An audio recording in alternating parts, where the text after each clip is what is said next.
Dulu pun ada ustaz dakwa Nabi Adam turun kat Gunung Jerai, Saidina Usman lawat Kedah dan macam-macam lagi cerita. Tapi sampai ke sudah tak boleh nak tunjukkan bukti.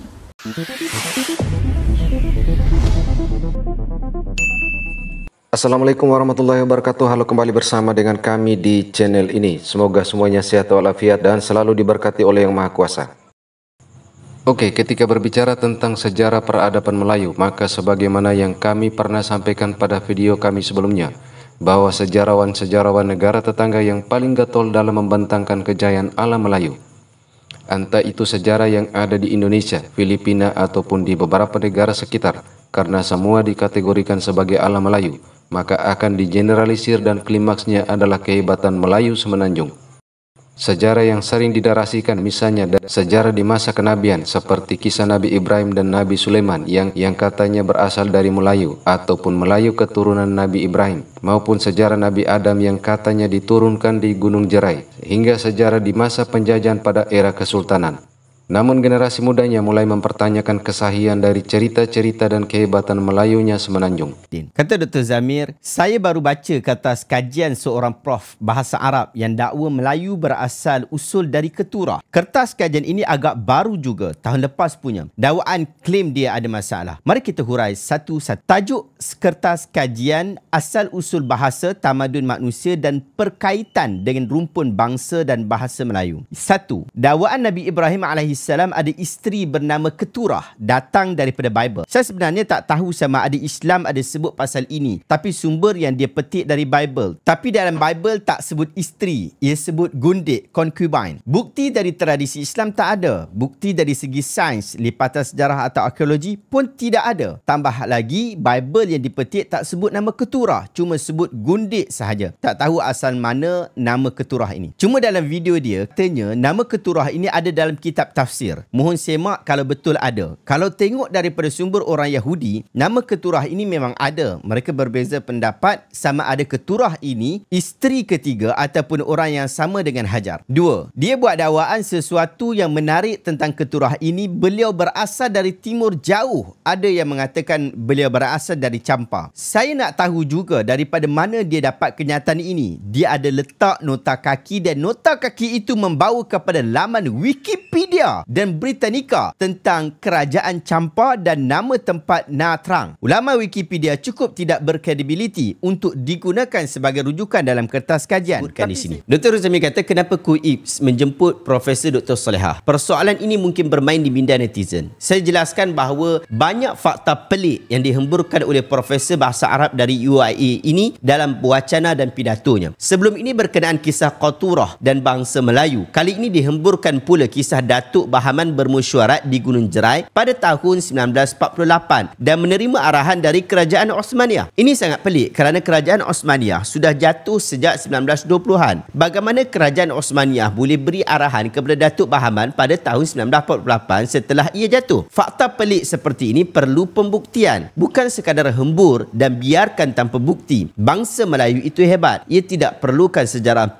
palsu untuk menjadikannya hebat. Jadi saya mengharapkan agar Profesor 10,000 tentera tanah Melayu yang membawa keris dan senjata besi daripada Merbuk, training dekat Pekan Darat dan juga Gunung Jerai dihantar oleh Syekh Abdullah Al-Qumairi yang berhubung langsung dengan Syekh Abdul Qadir Jailaini di Baghdad.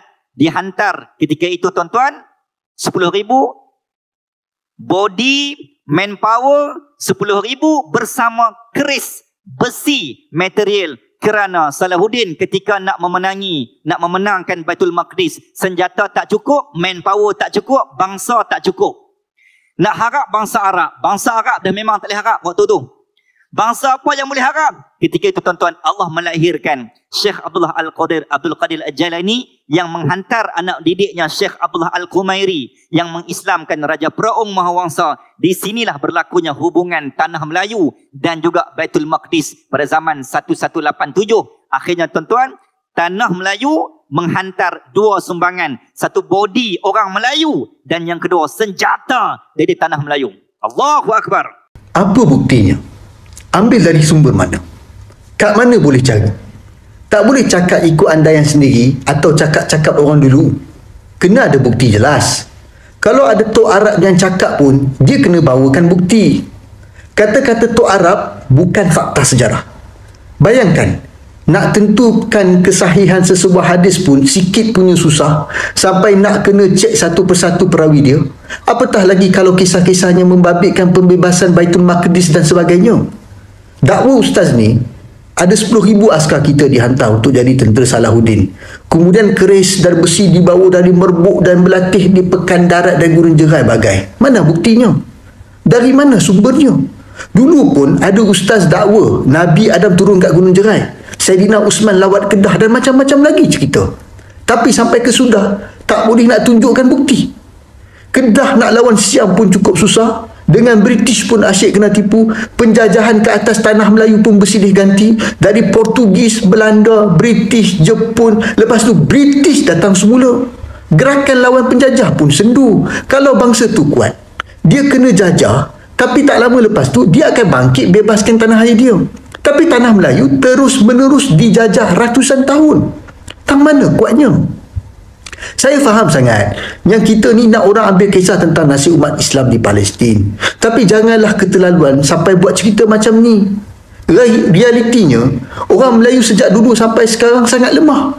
Kita dah merdeka pun, dah ada negara sendiri pun, kita masih berhempas pulas nak tegakkan ajaran Islam, nak tegakkan Melayu. Dengan kaum minoriti pun kita rasa ancaman, padahal kita lah majoriti. Daripada bawa cerita macam ni, lebih baik seru umat Islam untuk berniaga, kuatkan ekonomi dan bantu-membantu antara satu sama lain. Tak molek lah kalau kita duk bantu umat Islam di luar sana, tapi umat Islam dalam negara sendiri pun masih merintih nak sesuap nasi. Betul tak? Nah, dari pertanyaan oleh si pemilik akun Takib Sakir ini, bukti yang dimaksud adalah bukti primer dari suatu kisah. Ini menjadi dasar dalam mengungkapkan sejarah atas suatu peradaban. Dan memang benar untuk membangkitkan semangat generasi muda dalam perjuangan mengarungi era global saat ini. Perlu juga diceritakan kisah-kisah perjuangan para pendahulu demi menanamkan semangat, jati diri dan identitas kebangsaan. Namun hal tersebut tidak meninabobokan generasi mudanya dengan kisah-kisah yang dibumbui dengan opini namun minim fakta. Sedangkan untuk membangun identitas dan jati diri kebangsaan saat ini, bukan hanya dengan menceritakan kejayaan alam Melayu yang kadang lompat pagar, namun bagaimana membangun peradaban bangsa saat ini yang multiras dan multikultural dalam suatu nilai yang sama, tanpa ada sekat berdasarkan ras dan agama, dan tanpa menunjukkan sisi eksklusivitas suatu objek seperti bahasa dan agama. Dan cerita-cerita peradaban masa lalu akan kebenaran sebuah peristiwa yang dirangkaikan, generasi muda tidak hanya serta-merta menerimanya, namun perlu disaring dan dicari sumber-sumber lain. Sehingga kebenaran suatu peradaban hanya Allah yang Maha Tahu. Wallahu a'lam bishawab. Oke, terima kasih semuanya sudah mengikuti video ini. Semoga kita semua tetap dalam rahmat yang Maha Kuasa. Wassalamualaikum warahmatullahi wabarakatuh.